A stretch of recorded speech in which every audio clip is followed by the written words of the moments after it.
नमस्कार, मी संयोगिता म्हणजेच तुमच्या सगळ्यांची लाडकी रेश्मा।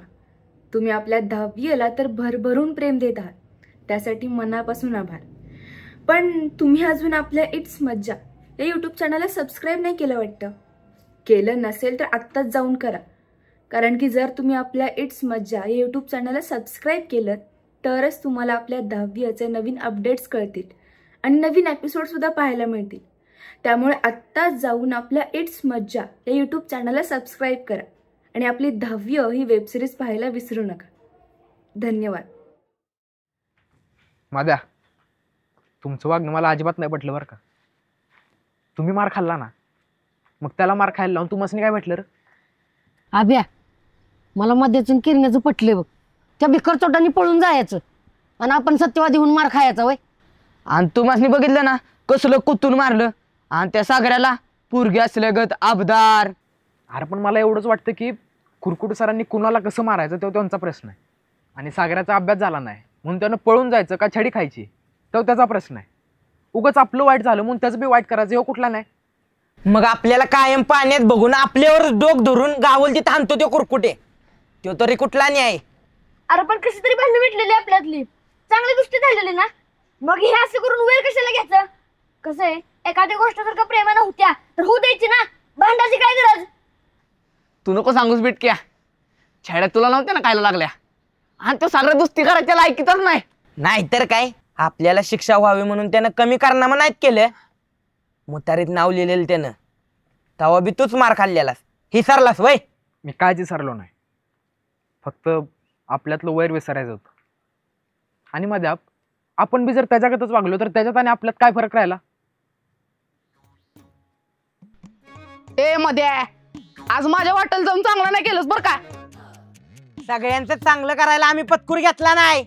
आब्या, लका मला वाटलेलं तुम्ही मागलं सगळे विसरून माझा दोष झालाय, पण अजून मी तुमच्या मनात रागच आहे। मी म्हणलं होतं कोण नडल त्याचं नाव या सागऱ्याला सांगायचं,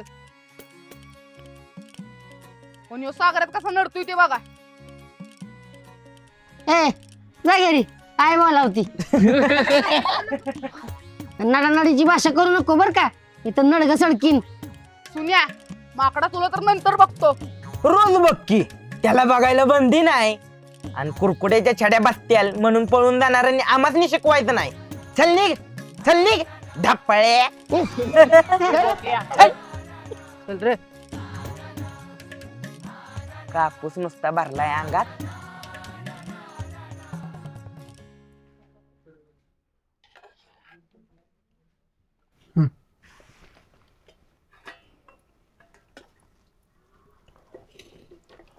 आप्पांचा फोन आला होता, पोचलो म्हणले व्यवस्थित। 1-2 जागी काम बी बघितले, तिथंच होईल म्हणाले काहीतरी। राहणार कुठं? आपल्या गावचा गाळा आहे की। तिथे एवढ्या गर्दीत जमल का त्यासनी? गाळ्यावर 20-25 माणसं असतात ना एकत्र।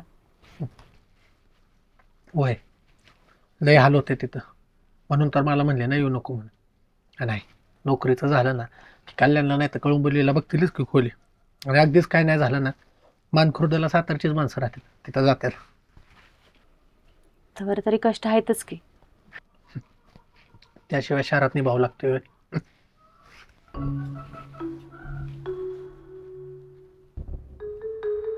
आपला कवा लागणार गावात निभाव? रानात म्हणलेला नोकरीचं बघतो, ते काय अजून मनावर घेतलेलं दिसत नाही। आता हाय का बाया, सगळी कागदपत्र गोळा केली, आता एवढ्या नटून तिकडच निघालो की जेवण करून। म्हणलं नोकरीचं समजा झाल्यानंतरच तुला सांगावं, पण आता तू विषय काढलाय म्हणून सांगतोय। हाय, बाहेर शुभे येईल आता, त्याच्या गाडीवर आम्ही डायरेक्ट जाणार आहे। आणि आतापासून एसटीची सवय लावा, रोज रोज काही लोकांची गाडी मागून आणणार आहे का? अगं रोज मागायला गेलो तरी द्यायला कोण बसले? आज 1-2 कंपनी जायचं होतं, म्हणले येळ वाचल। एकदा नोकरी फिक्स झाली ना एसटीने येऊन जाऊन करणार बघ।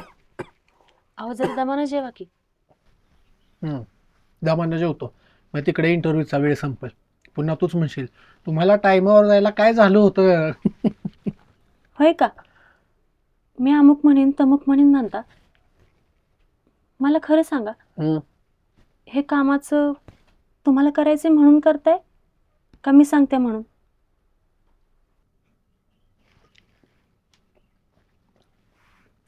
खरं सांगू दीपाली, तू सांगितलेली प्रत्येक गोष्ट मला मनापासून करायची म्हणत. तू प्रत्येक वेळेला मला चांगलं सांगितलीस. तुला माहिती आहे का माणसाचं काय असतं, त्याला अशी प्रत्येक गोष्ट करावीशी वाटते, पण जवळ कोट माणूस त्याच्या मागे लागत नाही की नाही, तर त्याला ते काम करायला जोरच येत नाही बघ. आता माझंच बघ की, मला बी अभ्यास करून चांगल्या पदावरची नोकरी घ्यायची होती. पुन्हा तुझं बी पटलं. नोकरी करत करत अभ्यास कर, म्हणजे दुसरी नोकरी मिळाली की पहिली सोडता येईल. कारण डिग्रीपेक्षा अनुभव कायम मोठा असतो. खरंय, तुमचे विचार लयच भारी आहेत. त्याच्यावरच तर भाळले मी, नाही तर दुसरं होतच काय. आता विचारच दुर्मिळ झाले, बाकी सगळं आहेच की आजूबाजूला. येऊ का? हो या. आणि ध्यानात ठेवा, तुम्ही जे काय कराल त्यात तुम्हाला यश मिळेल, पण कोणत्या बी कामाला नाही म्हणू नका. होय, चल येऊ का? अहो थांबा,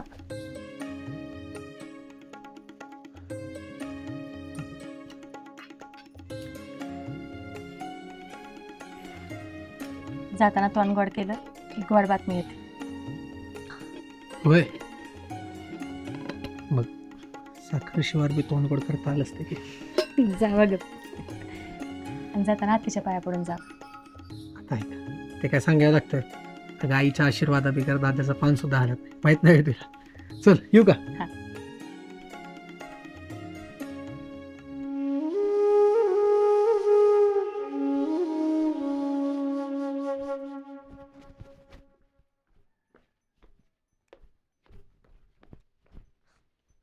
अरे काय लका, तास झाला असेल, तास थांबलो इथं. खरं सांग बरं. हा म्हणजे 10-15 मिनिटं तरी झालीच असतील की. अरे मग माकडा घरात यायचं नाही सोय? घरात नको बाबा. अरे कसं आहे, नवीन लग्न झालेली माणसं तुम्ही, असं डायरेक्ट घरात येऊन डिस्टर्ब करणं बरं नाही ना वाटत. तसं नाही काय, येत जातो डायरेक्ट. ते बी बरोबर आहे, असं बी जवळ जायचं म्हटलं की तुला भ्याच वाटतं. आता ती ही अश्विनी, तू ह्याच कारणामुळे गेली की. तुझ्या आई खालकी, तिचं नाव कशाला घेतेस? अरे मी कशाला नाव काढतोय तिचं, मला काय करायचंय. पण वैर काय करत असेल ते आता? नाही म्हणजे काय कॉन्टॅक्ट बिंटॅक्ट असेल? काय संबंध कॉन्टॅक्ट बिंटॅक्ट? समोर आली तरी तिचं तोंड बघायचं नाही. कॉन्टॅक्ट बिंटॅक्ट म्हणतोस?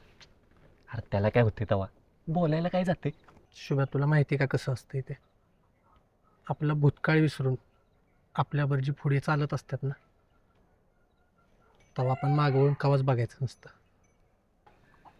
आणि जर आपल्याला प्रामाणिकपणा पाहिजे असेल तर आधी आपण प्रामाणिक राहायचं असतं. कळलं का? कागद घेतलीस का सगळी? नाही, कसं आहे, तिथं तुझ्या असल्या विचारांचा आणि बोलण्याचा काहीच उपयोग नाही. तिथं तुला ती डिग्रीच मागणार. माहिती आहे मला, आणि फर्स्ट क्लासने पास आहे, माहीत आहे ना तुला बी. तुझं बघ माकडा. मला बी 52% आहेत, एवढी बी वाईट नाहीत.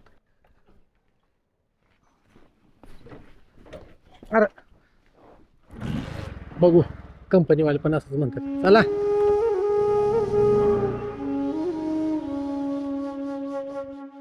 ऐका, मी आणि माझा मित्र सोमनाथ उर्फ सोमा दोघे मिळून गेली 4 वर्ष हॉटेल चालवतो. किती? 4. शहराच्या मध्यवस्तीत असणारं आमचं हॉटेल हेरिटेज चांगलं आणि प्रशस्त आहे. हॉटेलचा कोणताही प्रश्न आम्ही असं चुटकीसरशी सोडवतो. पण याला अपवाद म्हणजे वेटरचा प्रश्न. वेटर म्हणजे काय, कोणाला माहिती आहे? सांग केवढा. हॉटेलमध्ये काम करणारा मुलगा जो ऑर्डर घ्यायचं काम करतो त्याला वेटर म्हणतात वय. म्हणजे तो अन्नाच्या आटेला 4 बोटं बुडवून चहा आणून देतो, तो गंग्या वेटर आहे सर. त्याला सगळी गंग्याच म्हणतात. आम्हाच काय माहित तो वेटर आहे म्हणून. पण कसं आहे ना, मोठ्या मोठ्या हॉटेलात काय खाणार हे विचारायला माणसं असतात, अशी कोट घातलेली, त्यांना वेटर म्हणतात. गावाकडे म्हणत नाहीत, पण तेही वेटरच. केवढा, तुला कसं माहित? ते पप्पा आले की नाही तर सातारला जेवायला म्हणून. बर. सर, अहो आम्ही कधी गेलोच नसल्या मोठ्या हॉटेलात, त्यामुळे आम्हाला माहित नाही. आमचा बाप कवा मुरुडातल्या देशाच्या गुत्यावरनं पुढे गेलाच नाही. आम्ही कसं जाणार? सगळ्यांचं नशीब केवढागत नसतं. सर, गंग्यानं आमसनी एक वडापाव जरी आणला ना तरी भारी वाटतं बघा. ओ गंगू वेटर, एक वडापाव. बरं, आपण सगळे मिळून एक दिवस नक्की जेवायला जाऊया एका मोठ्या हॉटेलात. हां, मी घेऊन जाईन तुम्हाला. आता पुढे बघूयात.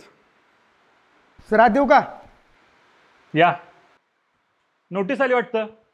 हो, ते 26 जानेवारी आली ना, तेच असेल काहीतरी. बर, द्या सूचना.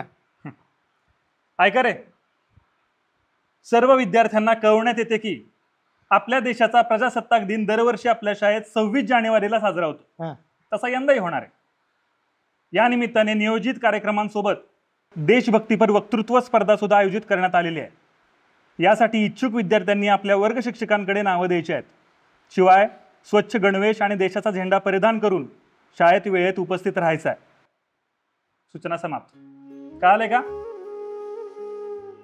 बरं का पोरांनो, या वक्तृत्व भाषण स्पर्धेत भाग घ्या. हा, कळलं का? कसं आहे, 10वीची पोर असली की स्पर्धेला कशी रंगत देते. काय काम आहे सर? अजून काय सूचना? हा, आणि ऐका नवीन नाही हो नाही, त्या बाकीच्या सूचना तुम्ही द्या की. तुम्ही कशाला हा सूचना द्या. आणि पोरांनो, स्पर्धेत भाग घ्या बरं का? येऊ का कांबळे सर? हा, भाग घ्या. हा, काय अभिजित, केवढा, रेश्मा, विकास, साक्षी घेताय ना भाग? काय पल्लवी? अरे बोला. हा, आणि इकडे मधुकर कायम दंगा करायला पुढे बघता आहे की नाही? आणि तू किरण, सुनील? अहो सर, तुम्ही ज्या स्पर्धेत आमासनी भाग घ्यायला सांगताय त्या स्पर्धेचं नाव आमासनी नीट घ्यायला बी येत नाही. थांब थांब, मी घेतो. वक्शील वक्शील, थांब थांब. आन्सर मी घेतला असता भाग, पण कसं आहे, जसा आपला देश स्वतंत्र झाला तसं आम्हाला स्वातंत्र्य भेटलं नाही ना, शाळेत बिन घरात बी. अरे, स्वातंत्र्य दिन 15 ऑगस्टला असतो. हा गणतंत्र दिवस आहे बघा, आणि तुम्ही म्हणताय भाग्य. आता नीट लक्ष द्या. कुठं होतो आपण? वेटरचा प्रश्न. हा. अभिजित, अरे थांब ना. अभिजित, अरे एक मिनिट.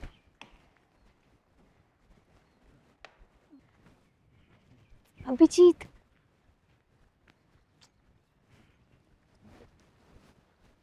अरे अभिजित. अगं काय केवढा असं माग माग काय यायला लागलंस? बघ, सगळी पोरं बघायला लागली. मग तू एका जागेवर बरा किवायच? अगं पण मला सगळ्यातलं सगळं नाही केवढा. असं कसं? तुला माहित आहे प्रजासत्ताक दिन आणि स्वातंत्र्य दिनात फरक काय ते?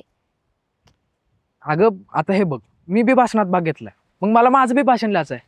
मी जर तुझं बी भाषण लिहिलं तर तुझं आणि माझं सारखंच नाही का होणार? मग तूच सांग की मी आपल्या दोघांची बी भाषणं कशी लिहू? अरे हो दे की, थोडंफार बदलायचं. अगं पण तुला काय सोपं जाईल मला कसं कळणार? तुला नाही तर कोणाला कळणार आहे अभिजित? खरंच केवढा, अगं नाही जमणार मला. तुला नाही ना द्यायचं लिहून? तसं सांग, नाही यायची मी पुन्हा. बघते मी माझं काय करायचं ते. अगं तसं नाही, आणि तुझ्यासाठी एखादी गोष्ट करायला मिळता तर ती मला नको कशी वाटेल? तुझ्याकडे बघून तर वाटत नाही तुला काय करायचं माझ्यासाठी. अगं म्हणजे असं नाही, हे बघ, भाषण का नाही, ही एक कला आहे. तिथं आपण आपलं विचार मांडायचं असतं, आणि मला असं वाटतं की कसं का होईना पण त्या भाषणात तू तुझं विचार लिहिलं पाहिजे. पण अभिजित, मी लिहिलं तर एवढं चांगलं नाही होणार. तू लिहिलं तर नंबर येईल. हेच तर चुकतं आपलं केवढा. हे बघ, स्पर्धा का घेतली जाते? कारण तुम्हाला काय येतं हे बघण्यासाठी, आणि आपण त्यातनं हे बघायचं असतं की आपल्याला काय शिकायला मिळेल. बक्षीसच कशाला पाहिजे? आणि आता राहिला प्रश्न माझा. अगं मला तर काय येतंय सगळं. मी वाच पुस्तकातलं बघून वाच दादाला विचारून लिहिणार, पण बक्षीस मिळावं म्हणून नाही बरं का, मला नवीन माहीत व्हावं आणि बोलता यावं म्हणून.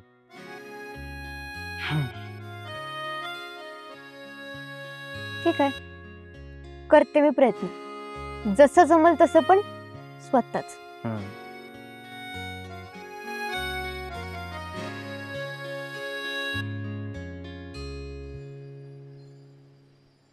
डॉक्युमेंट चांगले आहेत. प्रदीप कोण? छान गुण आहेत प्रदीप तुझे. अहो सर, कॉलेजमध्ये पहिला आलाय तो. अच्छा, पहिला? वा. आणि तू केटी घेऊन ग्रॅज्युएशन आहे? तर अहो डोंगरावनं खाली येऊन शिकलं की तेवढं बी MBA वाटतं बघा. अरे पण पगाराची जास्तच अपेक्षा आहे तुझी. 25,000 रुपये महिना? अरे आमच्या मॅनेजरला सुद्धा एवढा पगार नाही.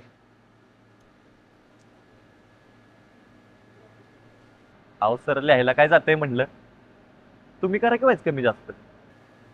अरे मुळात तुझ्यासाठी नोकरी नाहीच आहे माझ्याकडे, आणि कमी जास्ती काय करायचं? अरे होते ते लोक आम्ही इथं कमी केले, आणि या नोकरीसाठी आम्ही जाहिरात दिली नव्हती म्हणून. नाही तर इंजिनिअरिंग केलेले, IT वाले, एवढंच काय, MBA झालेले सुद्धा क्लार्क आणि अकाउंटसाठी अर्ज करतात. कुणाला म्हणून नोकरी द्यायची आहे?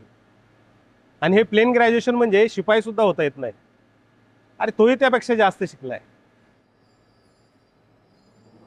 सर 10वी पास हवी असल्या पोस्टसाठी जर ग्रॅज्युएशन वाली पोरं काम करत असतील तरी आपल्यासाठी अभिमानाची नाही, देशातल्या बेरोजगारीची लाज वाटायला पाहिजे अशी गोष्ट आहे.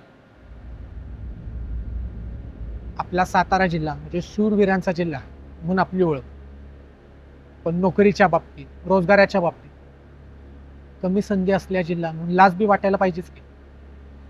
ही परिस्थिती माहित नाही का तुला? आणि एवढी लाज वाटत असेल तर पुण्या मुंबईला जा की कामाला. पुणे अडवले तुम्हाला. पण सर आम्ही आमचा जिल्हा सोडून बाहेरच्या जिल्ह्यात कामाला का जायचं? तिथं आमच्या जिल्ह्यात आमच्या हाताला कामं का नाहीत? तर नवीन कंपन्या का येत नाहीत, आहेत त्या कंपन्या का टिकत नाहीत याचा जाब तुम्ही मला नाही, तुम्ही ज्यांना बिर्याणी खाऊन आणि 2,000 रुपये घेऊन मतदान केले ना त्यांना विचारला पाहिजे. सर म्हणजे आम्ही आमच्या पात्रतेपेक्षा कमीतच काम करायचं का? दुसरा पर्याय आहे का काय तुझ्याकडे? मला जास्त बोलायला वेळ नाही. या शुभम पवारसाठी माझ्याकडे काम नाहीये. हा तुझ्यासाठी आहे, पण पगार 8,000 रुपये मिळेल. आणि हो, गरज पडल्यास गाड्या भरायचं आणि उतरवायचं काम सुद्धा करावं लागेल. सर अहो घरापासून इतकं तर यायलाच एसटीला 3,000 जाते, आणि उरलेल्या पैशात घर कसं चालवणार? इथं हीच रेंज आहे पगाराची. तुला म्हणून 1,000 रुपये जास्तच सांगितले होते. बघ जमलं तर कर, नाही तर बघ दुसरीकडे तुझ्या पात्रतेचं काम मिळतंय का. सर तुम्ही आमची अडवणूक करून आम्हाला लाचारी करायला भाग पाडताय. लाचारी? अरे राज्यकर्त्यांची लाचारी करताना हा प्रश्न का पडत नाही तुम्हाला?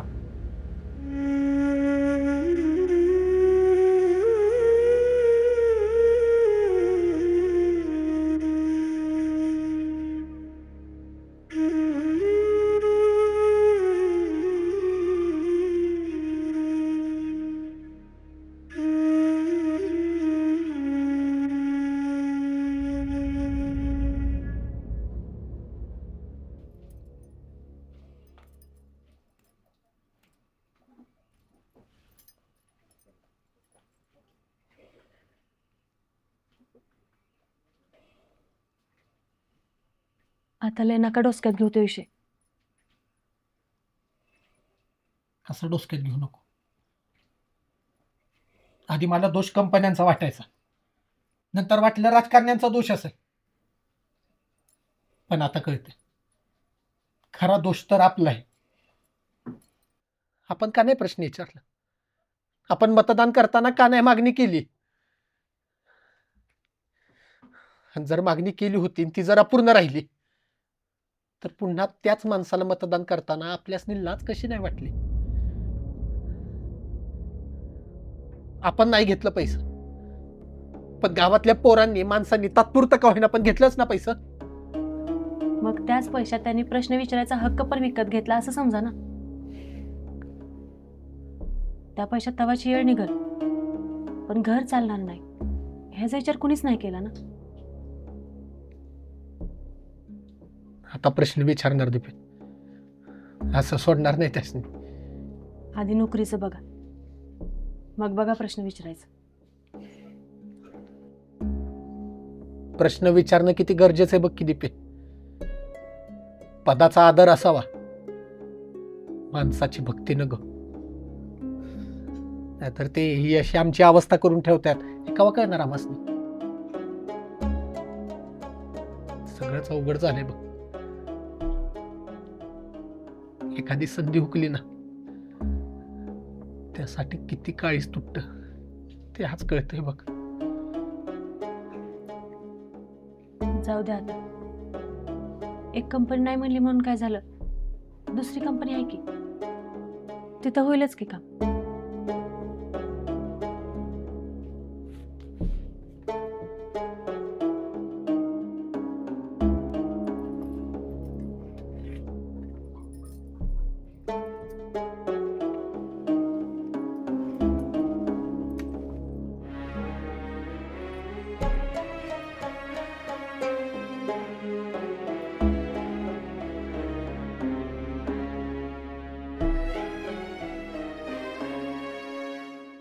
दाद्या, एक विचारायचं होतं.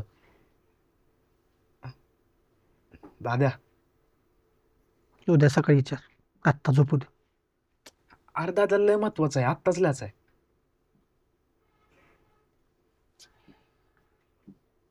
दाद्या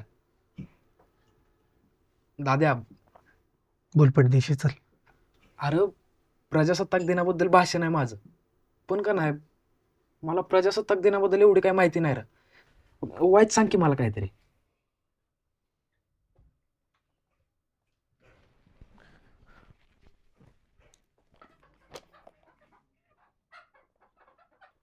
26 जानेवारी 1950. 26 जानेवारी 1950 या दिवशी आपल्या देशाला स्वतःचं संविधान लागू झालं. प्रजेचं राज्य आलं असं बी म्हणतात. प्रजेची सत्ता म्हणजे प्रजासत्ताक. त्याच्या आधी राजेशाही होते. छत्रपती शिवाजी महाराज, कोल्हापूरचे छत्रपती शाहू महाराज यांच्या काळातच खरं रयतेचं राज्य होतं. बाकी अपवाद वगळता नुसती सत्ता भोगली. त्यानंतर इंग्रज आला, व्यापाराचा मुद्दा आपल्या समोर ठेवला आणि आपल्या समद्यासनी गुलाम बनवून घेतलं. ते जे म्हणतील तोच कायदा. आणि त्याच काळात राजेशाहीचा अंत झाला आणि हुकुमशाही उदयाला आली. त्यांनी लय अन्याय अत्याचार केला आपल्यावर. भारताला पार कंगाल करून सोडलं. पण 15 ऑगस्टला आपण स्वतंत्र झालो. पण कायदा त्यांचंच लागू होत. मग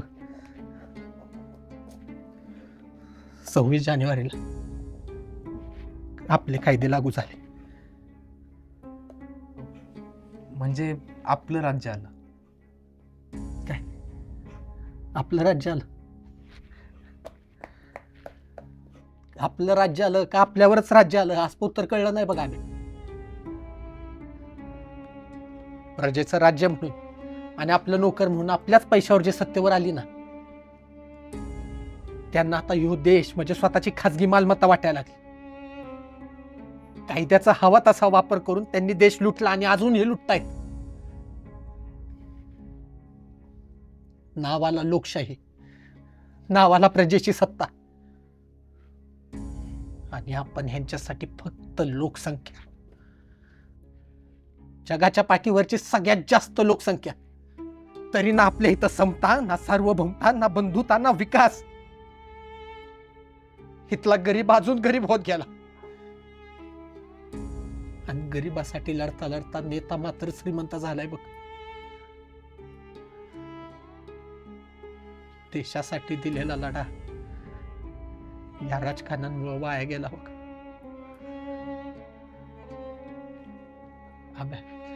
हे सगळे शासकीय दिन आहेत की नाही, फक्त आता शासकीय सुट्टी राहिली, हॉलिडे.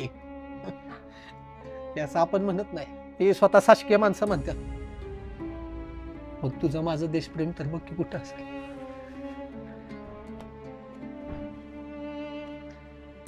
राहू दे, तुला कळेल तेवढं लिहि, तर तुझं बी माझ्यासारखंच होईल. पण अभि, तुझं देशावर प्रेम राहू दे बरं का, नाहीतर ह्यांच्यागत होईल. तू देशप्रेम जप.